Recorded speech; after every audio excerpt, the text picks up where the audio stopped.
ये अपना महाबलेश्वर के लेक में सर्दियों के दिन उसमें लेक में मेरी कश्ती को डुबाना था और हीरोइन को अपनी नाव पे ले जाना था। अब वो मैं अंदर गया और वो बुल करने का शॉट था कि मैं बचाओ बचाओ। तो एक्चुअली मुझे स्विमिंग आती नहीं थी, लेकिन मैं डर के हमारे प्रोड्यूसर डायरेक्टर को नहीं बोल रहा था कि मुझे निकाल देंगे, मेन विलन हूँ तो मुझे निकाल देंगे। तो ऐसी मुसीबतें हो तो मैं बड़ी मुश्किल से बचा और उन्होंने तैराक भेजे। जब काफ़ी देर तक मैं अंदर से बाहर नहीं निकला, तैराक भेजे, मुझे किसी तरह बचाया गया। तो ये आजकल के बच्चों को ये कश्तियाँ कम से कम सीख के आते हैं। तो मैं तो ये कहूँगा कि जो भी काम करने आओ आप पहले से प्रिपेयर होके आओ हमारी तरह, और खौफ में मत जियो, क्योंकि डर आदमी को आधा ही कायर कर देता है, मार देता है। तो डरो मत, सीखो और आओ और लड़ो। नहीं, मैं नहीं मानता, बहुत से अच्छे अच्छे कलाकार हैं। हाँ, लेकिन ऊपर वाले की कुछ अच्छी दृष्टि पड़ गई हम पे, आशीर्वाद है भगवान का और कृष्ण भगवान का और राम जी का कि हमसे अच्छा काम हो गया। उस वक्त क्या पूरा यूनिट अच्छा बन गया था, सितारे सबके मिल गए थे आपस में, इतने मिले थे कि खुद ब खुद सब चीज़ें होती। और याद रखिए, मुगल आजम बनती नहीं या मदर इंडिया बनती नहीं, बन जाती है, कोई बनाता नहीं है, इसे ऊपर वाले का हाथ होता है। इसी तरह महाभारत भी बन गई और दोबारा नहीं बन सकती, ऐसी ये तो फैक्ट है। सर, आप कहाँ से बिलोंग करते हैं? I belong to Punjab. मैं एक्चुअली पैदा हुआ था उस वक़्त के विशाल हिंदुस्तान में, जब पाकिस्तान नहीं था। तो मैं बहुत छोटा था, गोद में था, जब मेरे पिताजी लाशों के बीच में हमको उठा के लेके आए थे। अब वो पाकिस्तान हो गया है, लेकिन मैं उस अखंड हिंदुस्तान से ताल्लुक़ रखता हूँ जो उस वक़्त का महाभारत हुआ करता था हमारा। और काफ़ी दूर दूर तक हमारी टेरिटरी थी। और फिर अंग्रेज़ आए, अंग्रेज़ों ने हमें बांट दिया, कुछ लोगों ने हमें बांट दिया, और इस तरह हम हमारे देश के टुकड़े टुकड़े हो गए और हम इस अपने भारतवर्ष में आ गए। सर, महाभारत की बात करें, आप बहुत कम कैमरे के सामने रहते हैं, इसलिए हम आपसे जानना चाहेंगे, आप दर्शक जानना चाहेंगे, मतलब पंजाब से बॉलीवुड का सफर कैसे हुआ, पंजाब से यहाँ? नहीं, जब पार्टीशन हुआ तो हम रिफ्यूजी हो गए थे। तो हमारे पिताजी पहले दिल्ली आए, दिल्ली से फिर हम बॉम्बे आए। तो दिल्ली और बॉम्बे के बीच में हमारी एजुकेशन रही। तो उसी में, क्योंकि हम सारे विस्थापित थे, कोई मतलब हमारा कुछ ठिकाना नहीं था।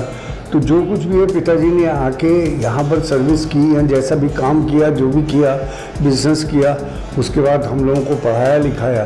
तो दिल्ली और बॉम्बे के बीच में हमारा सफ़र रहा। बीच में मैं इंजीनियरिंग करने चला गया था जमशेदपुर, टाटा नगर, और बीच में इमरजेंसी में मैंने फ़ौज भी ज्वाइन की और मैंने 2 वॉर भी लड़ी, 1962 चाइना और 65 पाकिस्तान वॉर। तो इस तरह करके सफ़र। फिर बाद में एंड ऑफ 60s में मैं जब शिफ्ट हुआ बॉम्बे, तो फिर ये तो डिज़ायर थी मेरी शुरू से, मुझे ज़बरदस्ती इंजीनियरिंग में पिताजी ने भेज दिया था, लेकिन मैं बनना चाहता था डायरेक्टर और प्रोड्यूसर और एक्टर। तो मैं फिर अपनी जगह पे आ गया। तो यहाँ पर फिर असिस्टेंटशिप की और करते करते आज आपके सामने। उसके बाद की बात करना चाह रहे हैं आपसे, कैसे मतलब आपको एक हादसा था, आप खुद जाना चाहते थे इस टाइम में, कितना कास्टिंग कैसे होती थी? नहीं, कास्टिंग तो मैं खुद डायरेक्टर था, पूरी महाभारत की कास्टिंग मैंने की थी।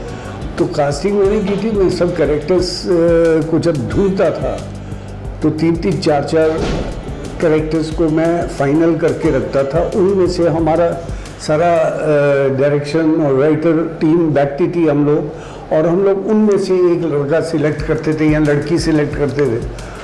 तो सारे कैरेक्टर हो रहे थे, लेकिन शकुनी का अभी तक बॉसेस मेरे बता नहीं रहे थे। तो चोपड़ा साहब से मैं बाद में काफ़ी, अब जब शकुनी का रोल आने लगा और गांधारी की शादी होने वाली थी, तो मैंने बोला भाई आप बताइए मुझे कौन कर रहा है, क्योंकि उसको कैरेक्टर को बनाना पड़ेगा मेरे को। मिल नहीं रहा था शकुनी।